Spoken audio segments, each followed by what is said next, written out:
بسم اللہ الرحمن الرحیم الحمدللہ الذی کفا وسلام علی عبادہ الذین اصطفیٰ اما بعد۔ ہر قسم کے حمد و ثنا اس وحدہ لا شریک کے لیے لائق اور زیبا ہے، جس نے ہمیں پیدا کیا، ہماری ہدایت کے لیے بہت سارے انبیاء کرام کو مبعوث فرمایا۔ انہی انبیاء کرام میں سے ہمارے آخری نبی جناب محمد رسول اللہ صلی اللہ علیہ وسلم ہیں، جنہوں نے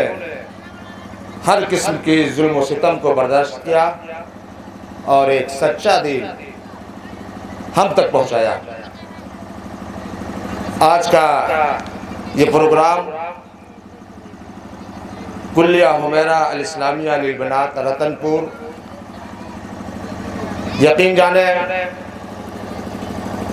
2014 میں اس ادارے کا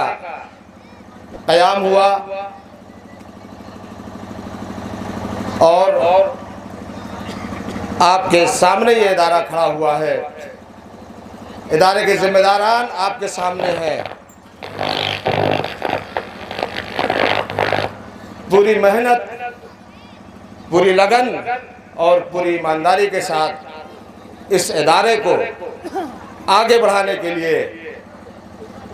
تمام ذمہ داران اور تمام اراکین تن من دھن کے ساتھ کھڑے ہوئے ہیں۔ یقین جانیں آپ ہی کے علاقے کا یہ ادارہ ہے، نسواں ہے۔ بچیاں قرآن و حدیث کی تعلیم حاصل کرنے کے بعد ظاہر سی بات ہے کہ وہ اپنے اپنے گھروں میں جائیں گی، ان کی شادیاں ہوں گی،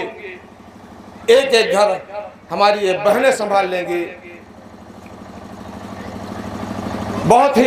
بہت بڑا انعام ہے اللہ تعالیٰ کا کہ ایک کم مدت میں 2014 سے لے کر اب تک آپ کے سامنے بلڈنگ بھی کھڑی ہو گئی ہے،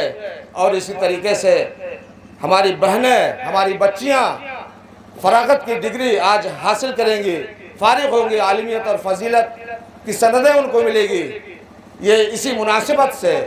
اس پروگرام کا انعقاد کیا گیا کہ آپ لوگوں کے درمیان، ذمہ داروں کے درمیان، اور اسی طریقے سے اہل تلشی پور اور اہل پچپڑوا کے غیور جو ہمارے مہمان خصوصی ہیں، جو ہر موڑ پر ہمارے بیچ میں رہتے ہیں، ان کو بلایا گیا، ان کو دعوت نامہ دی گئی، ان کے پاس ادارے کے ذمہ داران گئے صرف اسی مقصد سے کہ آپ ہمارے ادارے میں تشریف لائیں اور ہمارے بچیوں کے رزلٹ کو دیکھیں، ان کی تقریروں کو سنیں، اور اگر ہمارے اندر یا ہمارے اراکین کے اندر یا ہمارے اساتذہ کے اندر کچھ کمیاں پائیں تو ہم کو اس کی اصلاح کریں۔ صرف مقصد یہ ہے، اور اسی کے سلسلے میں ہمارے علاقے کے، بلکہ یہ کہہ لیجئے کہ بروقت ہندوستان کا مشہور مقرر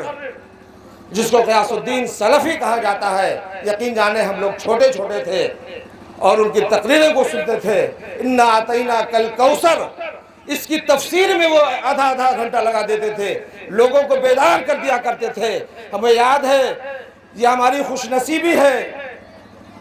کہ آج میں اس محترم شخص کے خطابت میں مجھے نظامت کا موقع ملا۔ یقین جانے میں اس لائق نہیں ہوں کہ میں عالموں کے بیچ میں بیٹھ کر اور جلسے جلوس کی نظامت کرا سکوں، بہت ساری کمیاں ہمارے اندر ہے، لیکن یہ ہمارا اعزاز ہے، مجھے فخر ہے کہ آج میں دو شخصیتوں کے بیچ میں ایک دینی پروگرام کی نظامت کی ذمہ داری مجھے سونپی گئی ہے۔ یقین جانے وہ دو محترم شخص، ایک جن کو پوری دنیا جانتی ہے، شیخ غیاث الدین سلفی حفظہ اللہ، اور دوسرا آپ ہی کے ضلع بلرام پور کا ناظم اعلیٰ، جس کے بارے میں بالکل وضاحت کے ساتھ کہہ دوں کہ وہ بندہ کب کھاتا ہے، کب سوتا ہے، کب پڑھاتا ہے اور کب جمعیت کے کاموں میں لگ جاتا ہے۔ یہ بہت بڑی خوش نصیبی کی بات ہے۔ میں بیچ میں بولتا رہوں گا انشاءاللہ، وقت بہت کم ہے، اور میں ذمہ داروں کو مبارکباد کے ساتھ ساتھ میں مہمان خصوصی